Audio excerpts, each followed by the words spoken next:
आज का जो हमारा टॉपिक है वो टॉपिक कहलाता है standard costing. Standard costing and variance analysis.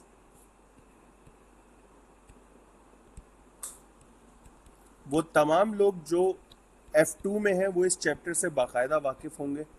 जो लोग MA2 में हैं तो उनके पास ये चैप्टर है इंफॉर्मेशन फॉर कंपैरिजन के नाम से।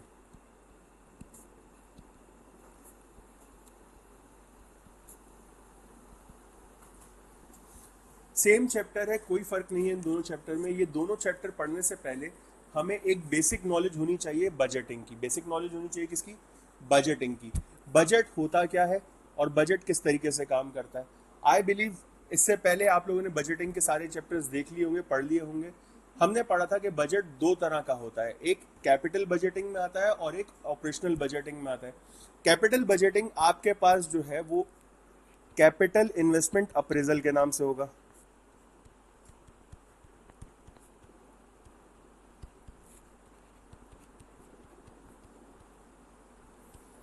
कैपिटल बजटिंग जो है वो आपके पास कैपिटल इन्वेस्टमेंट अप्रेजल के नाम से होगा, जैसे हम CIA कहते हैं या इन्वेस्टमेंट अप्रेजल कहते हैं, जिसमें हम लॉन्ग टर्म प्लानिंग करते हैं, जिसमें हम लॉन्ग टर्म प्लानिंग करते हैं। और फिर हम आते हैं कहाँ पर? ऑपरेशनल बजट में। ऑपरेशनल बजटिंग जो है वो आपकी ईयरली बेसिस पर होती है, जिसे हम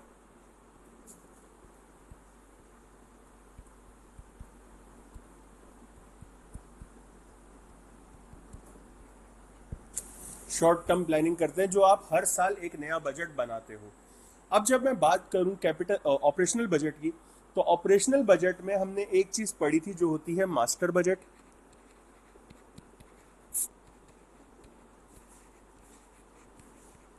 मास्टर बजट या जिसको बहुत आराम से दूसरा नाम दिया जाता है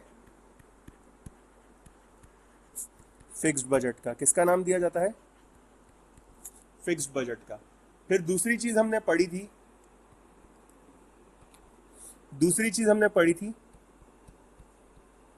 फ्लेक्स्ड बजट।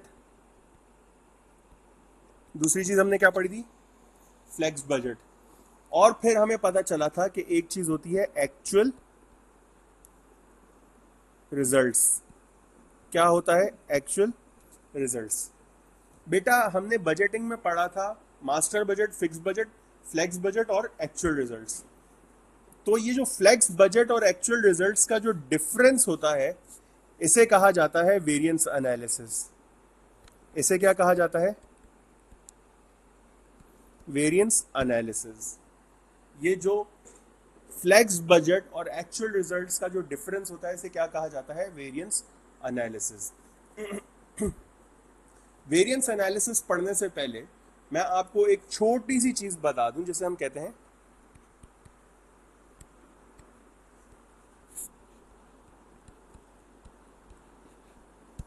Standard costing.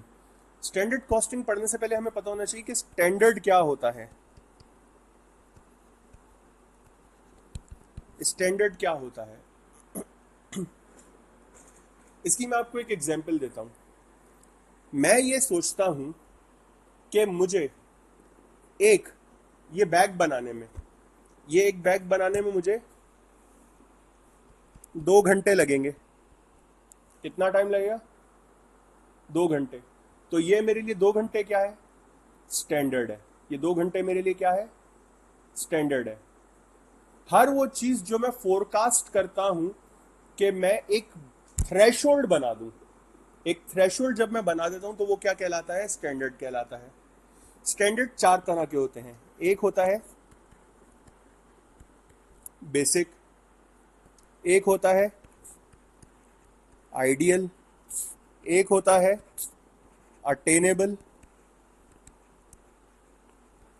और एक होता है करंट।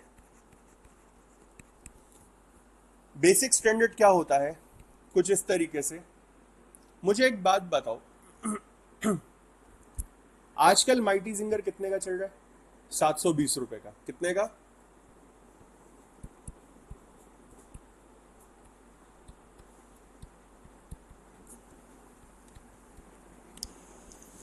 बेसिक स्टैंडर्ड कहता है कि जब तक जिंदा रहोगे माइटी जिंगर 720 का ही रहेगा।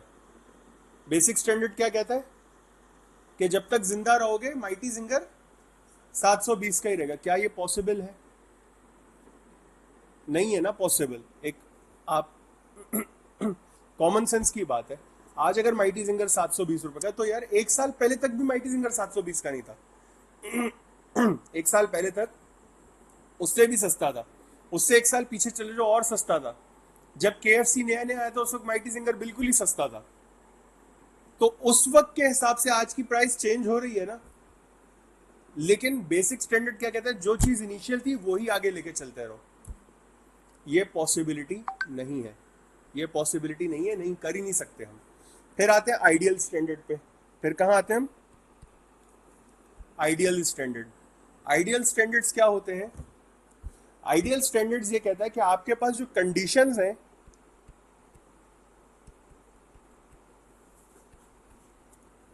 वो परफेक्ट कंडीशंस हैं for operations. Perfect operating conditions हैं। क्या है? परफेक्ट ऑपरेटिंग कंडीशंस हैं। मतलब मेरे पास पैसा भी अंधा है, मेरे तेल के कुएं पड़े हुए, पैसा भी खत्म नहीं होता मेरे पास काम करने वाले इतने अच्छे हैं कि मैं 1 घंटा देता हूं ब्रेक का, 10 मिनट में ब्रेक खत्म करके आ जाते हैं कि नहीं हमने काम करना है। मेरा मटेरियल कभी जिंदगी में खराब नहीं निकला, हमेशा सही चीज चला रहा हूं मैं। ये कहलाता है आइडियल स्टैंडर्ड, जो कि नेक्स्ट टू इम्पॉसिबल है।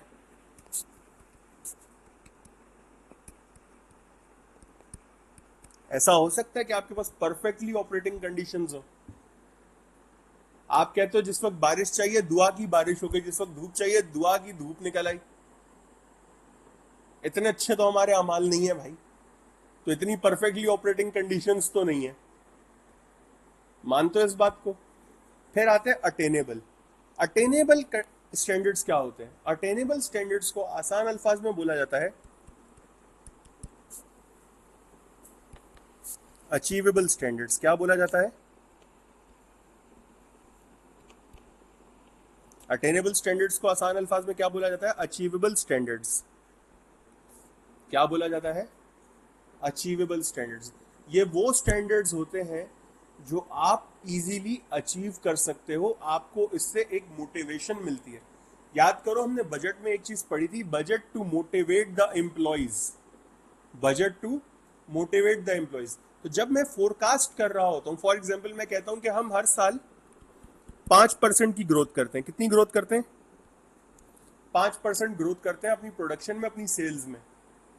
मैंने लोगों को मोटिवेट करने के लिए क्या कहा कि यार इस साल थोड़ी ज्यादा मेहनत करेंगे, 10% तक ग्रोथ करते हैं। कितनी ग्रोथ करते हैं? 10% तक ग्रोथ करते हैं। मतलब नॉर्मली हम 100 कर रहे थे, 105 तो हमारा टारगेट था, ट्राई करते हैं 110 की, 110 पे जाते हैं। तो 110 पे जाया जा सकता है, अचीवेबल है। अगर हम थोड़े से एफर्ट्स लगाएं, थोड़ा सा स्मार्टली प्ले करें, तो 110 पे जाया जा सकता है, अचीवेबल है। समझ आती है ये चीज? तो अटेनेबल स्टैंडर्ड्स जो होते हैं वो हमेशा लोगों को मोटिवेट करने के लिए ही बनाए जाते हैं। लेकिन एक बात याद रखना, if your standard is set wrongly, अगर आपने अपना स्टैंडर्ड ही गलत सेट कर दिया तो बेटा आप मोटिवेट होने के बजाय डीमोटिवेट हो जाओगे। मैंने 10% किया ना, मैंने क्या कहा 5% तो हम नॉर्मल करते हैं यार, अब तो आदत हो गई है 5% की। ग्रो फॉर मोर।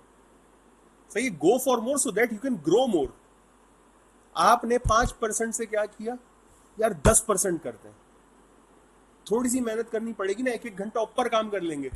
8 घंटे तो हम काम करते हैं, 9 घंटे काम करेंगे। जितना कमाएंगे सब अपना आएगा ना। जब एक मोटिवेशन नजर आ रही होती है ना, जितना कमाएंगे सब अपना आएगा, तो बंदा मेहनत करता भी है।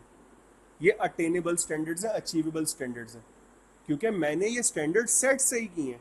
मैंने ये स्टैंडर्ड्स सेट से ही किए हैं। मतलब एक छोटी सी बात करो, आप एक एजुकेशन इंस्टीट्यूट चला रहे हो, लेट्स जस्ट से वहां पे आप इंटरमीडिएट करवाते हो तो आपको पता है कि जैसे ही जैसे ही मैट्रिक के एग्जाम खत्म हुए, फर्स्ट ईयर सेकेंड ईयर का एडमिशन शुरू कर देते हैं हम। तो हमें पता है कि ये एक ऐसा वक्त है जब हम फर्स्ट ईयर सेकेंड ईयर में एडमिशन ले सकते हैं, लेकिन रिजल्ट आने के बाद हमें यह भी पता है कि एडमिशन का फेज क्या है। मैट्रिक के एग्जाम के बाद बहुत गिनती के बच्चे होते हैं जो रिजल्ट के बाद आते हैं, बहुत गिनती के बच्चे होते हैं जो रिजल्ट के बाद आते हैं, उनको तो हम स्टैंडर्ड में लाते ही नहीं। फिर तो हमारे लिए अचीवेबल जो चीज़ होती है हम उसी पे बात करते हैं, ताकि हम अपने एम्प्लॉयज़ को, अपने वर्किंग लेबर को मोटिवेट कर सकें। ये चीज़ समझ आती है। लेकिन ज़रा सोचो, अगर मैं ये स्टैंडर्ड गलत सेट कर दूँ, मैं 5% ग्रोथ करता था, अब मैंने कहा कि यार मुझे कुछ नहीं पता, मुझे 150% ग्रो करना, मतलब मुझे 50% ग्रो करना है। मुझे कितना ग्रो करना है? मतलब अगर पिछली दफा 100 था तो मुझे इस दफा कितना चाहिए? 150 चाहिए। अचीवेबल लगता है ये? यार आप मुझे कह रहे हो कि मैं ऑलमोस्ट जो काम कर रहा हूं मैं उससे एक आधा ज्यादा काम करके दूं। मतलब मैं अगर 1 यूनिट बना रहा हूं दिन में, तो आप मुझे कह रहे हो कि मैं 1.5 यूनिट बनाऊं। अगर मैं 1 महीने में 1 गाड़ी बना रहा हूं रोल्स रॉयल्स की, तो आप मुझे कह रहे हो कि मैं 1 महीने में 1.5 गाड़ी बना के दूं आपको, 2 महीने में आपको 3 गाड़ियां बना के दूं। पॉसिबल नहीं है भाई। इससे होगा क्या? आपके काम की क्वालिटी खराब हो जाएगी, आपके काम की वो वर्थ नहीं रहेगी मार्केट में। आपके काम की वर्थ नहीं रहेगी तो आप क्या बोलोगे? यार पैसे नहीं आ रहे, यार पता नहीं दुनिया में क्या चल रहा है। मतलब एक रोल्स रॉयल्स है, रोल्स रॉयल्स कस्टमर का ऑर्डर आने के बाद काम शुरू करता है, और एक गाड़ी बनाने में वो लेता है 1 महीना।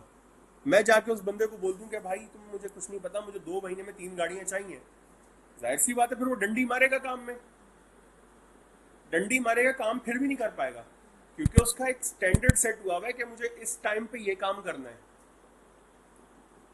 मैं बिल्कुल बात कर रहा हूँ क्या, आउट ऑफ द बॉक्स, बिल्कुल गलत बात कर रहा हूँ। तो जब वो काम नहीं कर पाएगा वो क्या बोलेगा? वो डिमोटिवेट नहीं हो जाएगा? यार पता नहीं क्या दे दिया यार, काम ही नहीं हो रहा, अजीब टेंशन ही दे रहे हैं फजूल में। समझ आ रही है बात? और फिर एक आता है करंट स्टैंडर्ड। करंट स्टैंडर्ड समझना सबसे आसान है, मार्केट में क्या चल रहा है। करंट स्टैंडर्ड क्या होता है?